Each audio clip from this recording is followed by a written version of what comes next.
Yes, we're gonna be doing the VTuber coaching again. And our VTuber, our lovely little pupil is Silver 2, I think. If they haven't played any more games since then. So last time we coached them live. This time we're gonna watch some replays. And also, because I see a lot of people trying to guess who the VTuber is. It doesn't matter who the VTuber is. They want to remain anonymous. So stop asking me about their link. Whatever I give you is still gonna be the real thing. So make up theories, do whatever you want. But it is anonymous. That is why I don't tell you who it is. We just say it's Ulix. That's their Smurf account. I'm excited to do another coaching session. Last time it popped off pretty hard. And it was pretty fun and pretty engaging. So this time we go again. Hopefully we can make them learn some concepts and play the game better. How are you, my dear pupil? I am good. I'm very tired, so I am drinking Gamer Subs code Bulgur. Yes! My god, which flavor? Sploosh, because it's... What is sploosh? It's like, have you had the Blowhole Blast? Blaha Blast? No, not Baja Blast, the Blowhole Blast. That was a Oh, strawberry yes. flavor. I think. It's like that, but slightly less pineapple, so very coconutty. Awesome. I love coconut. Is that your favorite flavor? No, it's just they send me a lot of flavors for free. Why would they the send you most recent box. flavors? Why would they send you flavors exactly? You know, I just think they're a really big fan of No. Ulix. Yes. I same. I would send you box and boxes of free stuff as well. All right. How is your grind going? Not good. I made a spreadsheet. I told you about that. Yes, yeah, you did. Tell me. You asked me what statistics to write down in a spreadsheet. I do want to point out, Ulix told me that they are writing down stats on a spreadsheet. You'll have to ignore the motivational graphics along the side. I had to get in the mindset to play the game. Very beautiful. The motivational graphics are just Winston on the sides. I do want to point out that you have quite literally, a lot of games. you might not be the GOAT, but you have lost quite. You've been on a silly losing streak. I see here. Lost. 6 losses in a row. I do want to point out that I find it quite cute that you've written down all this information. I think most people would just kind of brush it off. But Yeah, so I'm coaching you now, right? yes, you're coaching me. Please give me advice. To start off, I think your positioning is really bad here. Why are you not at the choke? Like, what's going on? True. Listen, you know, you're walking up. You know, you said it yourself. You should be behind the choke here, on the wall. They come in, use up. Thank you so much for the prime, by the way, Flazel. But yeah, I think here, like, okay, you poke them, use up this instant. Why do you jump out? Because I thought that their Genji was going in the other direction and that he would be alone. But then No. he didn't go in that direction and I was dumb. Listen, you sit here and you zap. This is what you do. Okay. You're a turret. Playing balloons. Balloons tower defense here, okay? One of the comments was that you don't understand what the word space means. Do you know what space means? As a concept, as an idea? Why you need to create space? Well, when I'm in a place, it's basically telling the enemies, oh, hey, if you go here, you're gonna take damage because the Winston is there. I don't know what space is optimal to hold, because anywhere I am is technically where I exist and I could deal damage to them. Point of space is to allow your teammates to take angles and play comfortably. And that's what you do as a tank player. It's hard to see what a good Winston player does, but it's easy to feel when it does happen. When a good tank player, for example, you sit there while you sit there, the reason why you sit in that corner and zap them as they're pushing through, is so you can create space. The moment you jump out, they can focus your teammates. You know that's that's why you shouldn't jump out for no reason. This is your main job here. You're a balloons tower defense and they're the balloons. You are tanking after all. Tanking cooldowns, tanking damage, tanking chunguses. Chunguses? Listen, don't worry about it. Okay. Here, A lot of times I was just jumping into the air because I didn't know where to go, but I knew I was like, I should be leaving. Okay, so there, for example, you could look while they're blading and your soldier is visoring. You could realistically, when the enemy team has a game-winning ult, like blade, nano blade, you can do two things: counter the nano blade, which won't happen on Winston, or go try to kill their backline. Because if their Genji kills your backline and you kill their backline, now it's equal fight and you have primal, so you might win it. Oh, okay. Genius, right? So, Yeah. as you can see here, right here, if you're more aggressive when they nanobladed, jumped in the backline, their Moira took an arrow in the fucking head. She was 1 HP. If you played aggro here, you kill the Moira, right? Yes, the Moira, exactly. And then you can kill Diana as well, because she can't get any heals. It's a great trade-off. But if you go around back to your team with the Blade, you just die to the Blade as well. You can also split the focus of the Genji by doing that play. Because the Genji might get confused, especially in lower elos. He might be like, oh, my guys are getting dove. I'm gonna Blade the Winston now. And then he's gonna, like, throw the game, right? So, you get the idea? Yeah. Oh. Like, as long as you're thinking, as long as you believe that you're the GOAT, you always have to believe that you're the best player on your team. Okay. Never And die. what happens if I'm wrong? But that's the thing. You lie to yourself. You lie to yourself that you're the best. And then you're going to believe it one day, right? My point is, you don't trust your teammates to their job. You do the job. And you kill everything, you win the game. You jump in with the idea of... oh, look, you're the GOAT. You made them C9. Aura. They have a Mauga. Oh my god. It's fascinating. The way I would play this personally is I would go high ground here. I would be like a sneaky guy. Just trying to be annoying, because you can't kill... Ground? I mean, which high ground? Guess. Well, there's the tower, and then there's the slightly lower flat one. So Well, the I don't tower, know. of course. This, you just like hop. Oh, so that's the flat one. You just hop. You see this? Okay. Imagine you're Winston. You go hop, and then you hop here, and their Mauga can't shoot you, and he's like, what the fuck? Where's Winston? And the Bastion's like, where's Winston? And then you can go annoy this Baptiste with your bubble, and then they don't get heals. You get the idea? Because their entire idea of their comp is to kill you. Now, right here, it's gonna be really hard for you because it's Because it's inside, or? It's inside. It's narrow. You cannot flank. You can't do anything. You need to like run it down. But again, you ignore the Mauga. You don't waste your bubble. Like, it's so important. Just walk past them and jump the backline. Like, you should jump. Like, you should be jumping right now and finishing them off. My god. Yeah. My god.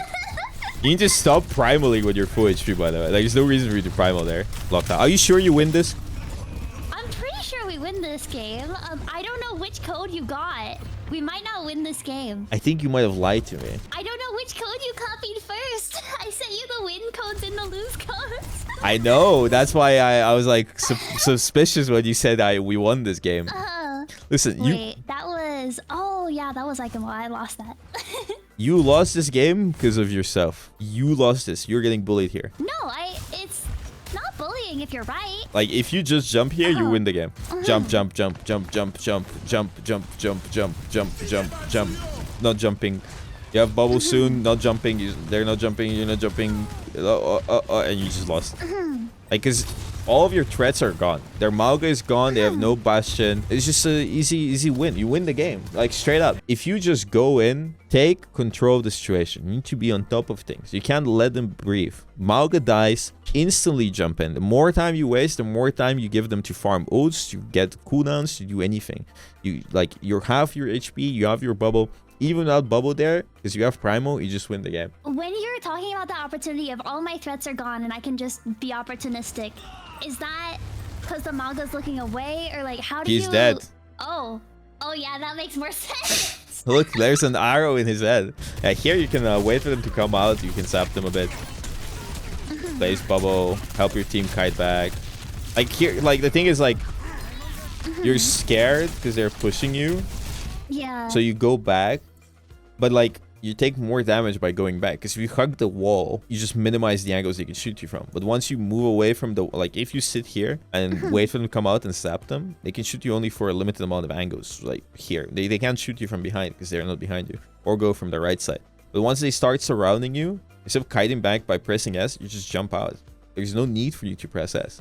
You're just feeding them ult charge or whatever. Like, why would you just walk backwards here? Like, you didn't even hold the space. You didn't even try to zap them. You just walk backwards. I think I was worried about the Reaper because I had died to a Reaper a lot. Yeah, but if you're so scared, just jump back then. You know, like, don't walk back. Because if you walk back, no, it's okay. It feels dumb to write down things as simple as use cover, but I need it sometimes. Hey, listen, it's not dumb to write any notes. It's never dumb. It's dumb to not write it and then repeat this thing. Everybody does stupid things. It's not stupid to do stupid things. It's stupid to do stupid things and to deny that you're doing stupid things. That is the stupid thing. You get the idea? Can I ask a stupid question in that case? I'm ready. So, okay, this is a bit dumb to admit. I was going through, like, the Overwatch subreddit to see, like, what a bunch of people were saying, and I kept on seeing people say OTP, and I only know OTP in, like, a Tumblr context. I don't know what in Overwatch What does it mean? What does it mean in Tumblr context? That's one true pairing. It's like the ship that you ship them. Here. Yeah, Primo, you waste your bubble, classic. My goat. You gotta get used to that. Classic, just using your bubble to shield teammates, not to bait cooldowns, my goat. I need to get the jump confidence, so then I'll stop using bubbles. I give you I'm delaying my jump. I want you to jump so much that you go into double-digit depths every single game to understand what you can jump and not jump. It's like monkey, shoot. Monkey, bubble. Monkey, bubble, block, cooldown, like nade, sleep dart, whatever else. Monkey, jump, good. Monkey, jump. Okay. Monkey, die. Monkey, jump, bad. All monkey jumps are good as long as you get away with it. You need to hug the wall there. It's very important not to take damage for no reason. Yeah, just hug this wall. It's fine. You zap them like this. Just zap the Sigma. Yeah, you don't wide peek. Stay close to the wall. It's not good. But you wait for your bubble again. Yeah, you wait for your bubble again. You stole the card. Another reason why you do this, for example. I think you missed your jump there. Yeah. I think you were a little bit off on your jump accuracy there. I think I had a lot of instances of that. like you could have jumped the Sojourn as well, right? But you kind of just went in the middle. And then you bubble nothing as well. This you are playing a lot better than before. Really? Yeah. Because you actually did something here. The opportunity. Like, how could you kill this guy? How could have you killed him? If I actually reloaded and then just shot him. Maybe, but also you might have another ability available to you to do extra 50 damage. Oh, wait, can you jump into a person? Because if I had jumped, you can jump into the wall, overshoot? or you can jump up. Oh, the wall behind me. Yeah. Oh. Yeah, you just do 50 damage, she dies. That's so smart. Here, you need to walk past the Sigma and jump in the back lane. I think I tried to do it at some point. You wasted your bubble again. I'll lose my mind. You walk and you jump and you place bubble. Stop bubbling your team. Now you don't have bubble. I don't have bubble and I die here for it. Yeah. Walk past the Sigma and just jump the back line. So not jump past the Sigma, just walk forwards there? You are 600 HP. Half your HP is armor. Why did you bubble? Hug the left wall here. You play that wall. Okay. And then as they walk, like, you just bubbled without even jumping. It's fine. It's not the worst thing because you let your stick. But you hug the wall left. And you do the same thing as you did first point. But don't waste your bubble here. You waste your bubble here. Awesome. It's a resource-based game. Every team has resource. It's like resource meter, stamina bar. Imagine, or like mana bar. Every action costs mana. Your HP is a resource. Everything. You sacrifice your resources to get more resources from them. And when their resource bar is 0, you win the fight. Because they can't do anything. They're useless.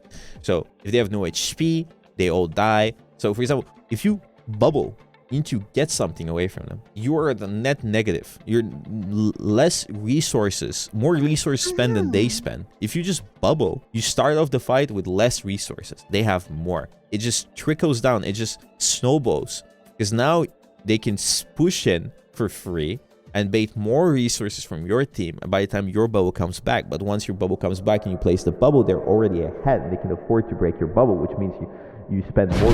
Like here, you ignore this Sigma and you look at that soldier. Like, what are you jumping at? What is that jump? What is that jump?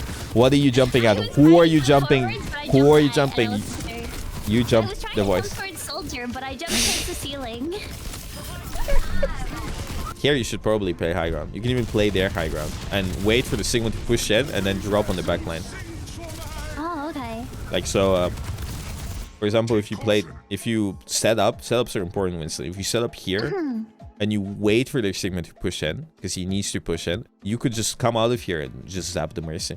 and like the Mercy is gonna try to run away, panic, you can jump her and kill her, right? Because like if you just face tank the team, you will lose this fight, and you do lose this fight because you can't do anything. Inherently, you get less value at a face-to-face battle because they have a Sigma, soldier, and it's just harder to do much. Your team doesn't have good angles, doesn't have anything. But if you play more like aggressively behind them, the same thing is going to happen that is happening right now, but you might get a kill and you might snowball this, right? And they might panic and they might turn around, right? Your team can take angles, then you might get another kill and you might snowball and you might win this fight. The next fight you might win as well, because now you're like, you have the space and you have the ooze. So like your little things matter a lot. Yeah, with a setup like that though, because I'm taking less damage, is it less important to be in my Ana's line of sight? Because I think the reason I set up in that room was because my Ana wanted me to stay nearby. Yes, you don't rely on the Ana healing. Your idea is you need to think about the next fight. And the fight is over. You need to think about the next fight. And you need to set up accordingly. Like, even if you are in line side of your Ana, the Sigma can just shield that. And they can kill you, right? It doesn't matter anyways. Like, being in line of sight and Ana, it matters not. Like, even if you sit there and you get healed by Ana, your value is just negative. Like, you can only zap their tank, and the others can just shoot you from range. So you need to set up more favorably to get some value, to do something, because you need to be proactive, not reactive. You need to touch point. This is so terrible. I'm gonna explode. Holy fucking shit. Why would you fucking primal that? You don't jump in, you lose 50 damage minimum. You don't zap them. You're gonna do more damage with the zap. You don't bubble, which means you're not gonna block. You lose 600 effective HP because you didn't bubble.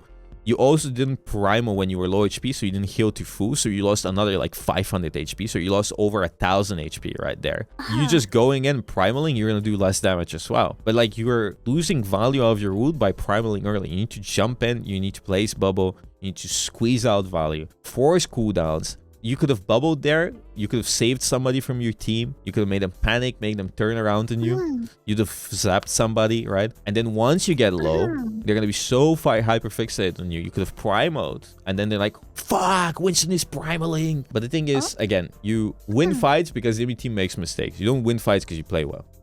I feel like that's a lot of silver players. Here you jump the Sigma to force him back. You can jump Sigma, zap him, bubble him his heals off. Just like Sigma is such an easy, it's like one of the easy targets for Winston to actually go and just focus a bit. Like here, you gotta kill. Why wait? Every second you wait, more time passes, and it means that their teammate responds and is moving towards the thing. And you just go on the back line here. You can't kill them, but you bubble, and their Sigma needs to turn around or walk backwards. If I remember right, I do jump back and immediately get slept because I didn't bubble away from the Ana, but I think I do jump in. Yeah, but too late. I didn't jump in fast enough, yeah. Too late. Their Reaper already respawned. Like, he dies, and you wait full 10 seconds or even more before you jump in. He dies now, and you're waiting. 1, 2, 3, 4, 5, 6, 7, 8, 9, 10, 11, 12, 13, 14, 15, 16, 17, 18, 19, 20, and you jump now. 20 seconds, oh god. Oh, that hurts my brain. It's basic, I know. What are you doing? You're panicking. I feel like you don't know what to do. I was panicking there, yeah. You take a deep breath. I feel like this week I was still in that stage of not having any muscle memory, not having any instincts for the character yet. So I was having to actively think about every choice. Like my brain would freeze up and I didn't know what to do. Simple. Monke Jump. Just keep it simple. Like keep simple. Like die a lot and just like you figure out what you have to do at all situations. You just die a lot. If you just hit there and you just breathed and then said, okay guys, 3, 2, 1, and you walk out, jump the enemy, bubble them, zap, primal, hope for the best. Like hope, fuck it. Something might happen. But here, like, you're just waiting. You walk out, get rocked.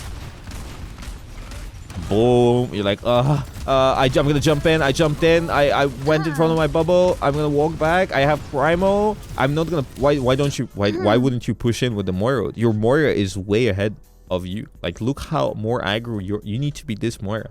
Look at her. Okay. She has 4 people looking at her, and she has 200 HP. And she is making more space than my 600 HP gorilla. I understand like space as an idea, but the idea that I'm the one who makes the space has yet to connect in my brain. So I'm trying very hard. I'm sorry. You're a big gorilla. No, but just play aggressively. It's gonna come with more like you. Like it's hard to grasp the concept of space, but once you play aggro and like go in and do stuff, you understand like what it means to create space, because things will happen. Like here, like why would you primo right now? Like you see, like you don't squeeze out the value. Why would you like? Because you don't believe you're the GOAT. You don't believe you're LeBron James. That's why. All right. Did you learn something? I did. I have a lot of notes. I'm excited to apply them. I want to play more, but I'm also, I don't know. I feel like I need to sit down and like process. Just focus on Monke Jump and Monkey Do. And everything else will fall into pieces. I get that it's a lot of information because you're making a lot of mistakes, but you need to focus on the basics. The basic is you need to jump. You're still playing like a Reinhardt. I'm not Reinhardt. I'm Winston. And I think making my own opportunities is something I need to focus on. Yes, exactly. Exactly. My goat. All right. That's it for today. We can do another session Saturday. All right. I'm looking forward to you getting to bronze. I'm gonna get to bronze 5 and then make my way all the way back up to silver 2, and it'll feel like an accomplishment to be exactly where I am right now. Hey, listen, it's something. Bye. Bye.